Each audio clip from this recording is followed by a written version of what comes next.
Medina का बुलावा और दरूद इब्राहीमी की बरकत। ख्वाब दोबारा आया, तुम मदीना आओगी। फातिमा अचानक जाग गई। खामोश रात में उसका दिल तेजी से धड़क रहा था।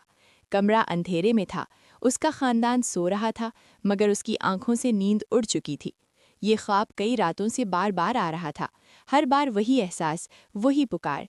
लेकिन हर सुबह जब वो जागती, हकीकत बहुत भारी और खामोश लगती। वो अपने छोटे से घर को देखती और सोचती कि इतनी बड़ी ख्वाहिश कैसे पूरी हो सकती है।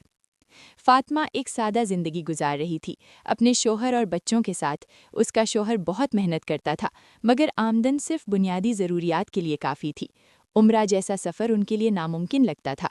फिर भी उसके दिल में एक ख्वाहिश दिन ब दिन बढ़ती जा रही थी, मदीना शरीफ जाना, रोज़े रसूल सल्लल्लाहु अलैहि वसल्लम के सामने खड़ा होना और अपनी ज़ुबान से सलाम पेश करना।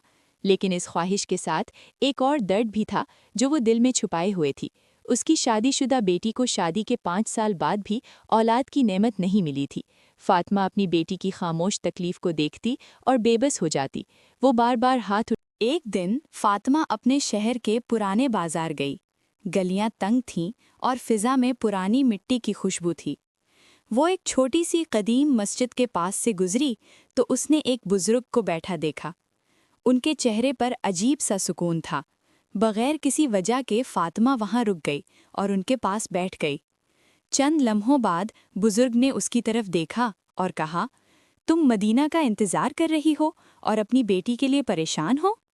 फातिमा चौंक गई। उसने कुछ कहा भी नहीं था, फिर भी वो सब जानते थे। उसकी आंखों में आंसू आ गए और उसने आहिस्ता से कहा, जी, मगर कुछ भी मुमकिन नहीं लगता।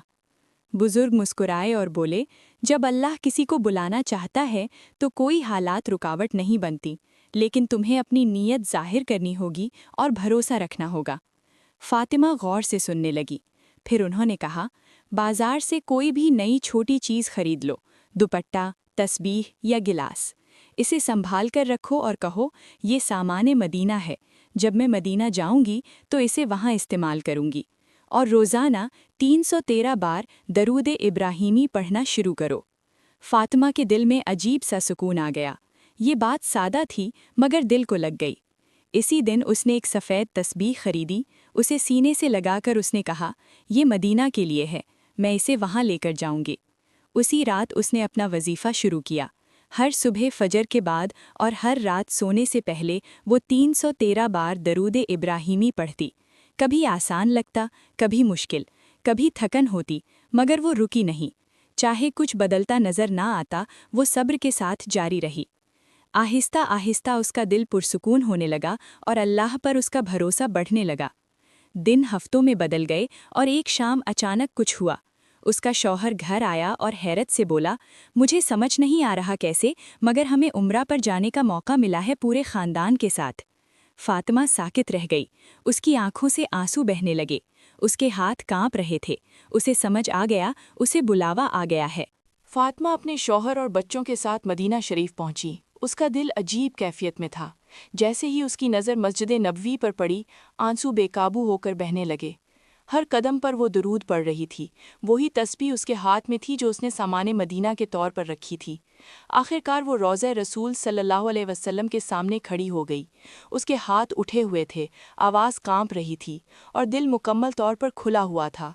उसने अपनी सारी दुआ, सारा दर्द, ख़ास तौर पर अपनी बेटी के लिए अल्लाह के सामने रख दिया।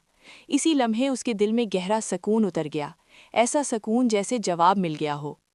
जब वो वहाँ से हटी, उसके शौहर ने फ़ोन देखा और हैरान हो गया। ये हमारी बेटी का पैगाम है। फातिमा का दिल तेज़ी से धड़कने लगा। उसने कहा, वो माँ बनने वाली है, अल्लाह ने उसे नवाज दिया है। फातिमा अपने आंसू ना रोक सकी। वो दोबारा रोज़े रसूल सल्लल्लाहु अलैहि वसल्लम की तरफ देखने लगी। उसका दिल शुक्र से भर गया। उसे समझ आ गया कि जिस लम्हे उसने वहाँ दुआ की, उसी लम्हे उसकी बेटी का नसीब जाग गया, और उसका अपना नसीब उस दिन जागा था जब उसने नीयत की और सच्चे दिल से वजीफ़ा शुरू किया था।